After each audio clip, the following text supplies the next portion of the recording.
The Honourable Jerry Brownlee. Mr Chair, I should say. Mr Chair, I mentioned in my speech earlier that dreadful company called Sovereign Yachts that was the flagship of the Labor Party's, Labor government's economic development outreach. What's just been made clear to me, and Mr Mallard was actually one of the strongest supporters of a gentleman called Mr Bill Lloyd. Mr Mallard was a senior minister in the last government, and he was one of the biggest handshakers of anybody that looked flash in that entire government.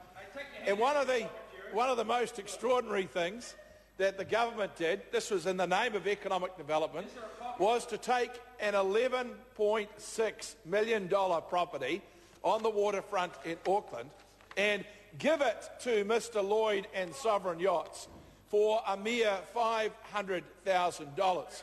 Mr Speaker, Mr Chair, that apparently was about economic development, because that was going to deliver 350 jobs to New Zealanders. Well, did they ever eventuate? No. And what happened to the business? Well, eventually it went out of business, and in this last year it was in fact wound up finally. And when the creditors came along and thought, well, thank goodness the stupid Labor government sold them an $11.6 million property for $500,000, because there'll be at least enough asset to liquidate to ensure that New Zealanders, hard-working businesses, hard-working sub-trades, hard-working people who employ hundreds of New Zealanders wouldn't be out of pocket. They were extremely disappointed. On the one hand, they were excited to find that the $500,000 property was now worth $36 million, and there was a queue of buyers to get hold of it.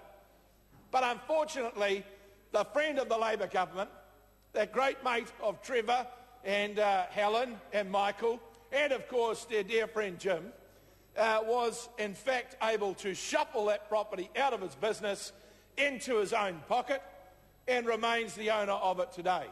So economic development for the Labor Party, crowing from the rooftops about how clever it was to get a company like Sovereign Yachts into New Zealand, was effectively to say, here is a massive pot of cash, and we don't quite know how much they gave them in cash, but here also is a whopping great gift to you, not you, Mr Chair, but to Mr Lloyd, in the form of a wonderful waterfront property, valued at the time at $11.6 million, discounted out the door like some sort of a cheap sale for $500,000, only to have Mr Lloyd give them two fingers sometime later and walk off with a $36 million and rising property value.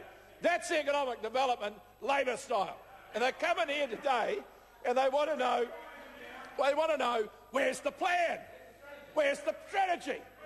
Well, I'm no surprise that they're asking, because frankly they couldn't see a plan if it was put in front of them, and they wouldn't know a strategy if they fell over the top of it.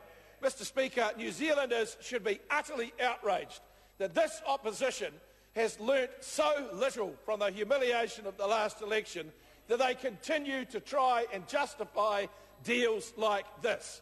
They continue to try and say that if only they'd been able to carry on in this vein, then New Zealanders would be better off. Well, I can tell them one thing. New Zealanders would be better off if each and every one of them got a deal that allowed them to put up $500,000 to reap $36 million just about 10 short years later. Mr Speaker, this government is assiduously working through all sectors of the economy, but more importantly, working with those sectors to see what their opportunities are, to stand alongside them where it's necessary to get out of their road, to take out the regulatory roadblocks that prevent them from growing, and to encourage them to go out there and make the best of the opportunities that they've got. And that, sir, is what economic growth should be about. The problem with the Labor Party is they think that if Cabinet doesn't prescribe it particularly, then it doesn't exist. If Cabinet doesn't come up and say, this is what we're going to do, then no one should be doing it.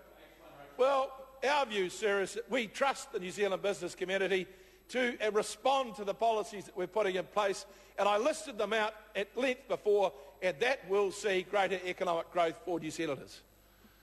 Members, the question is that vote economic development stand part of the schedules. Those of that opinion will say aye.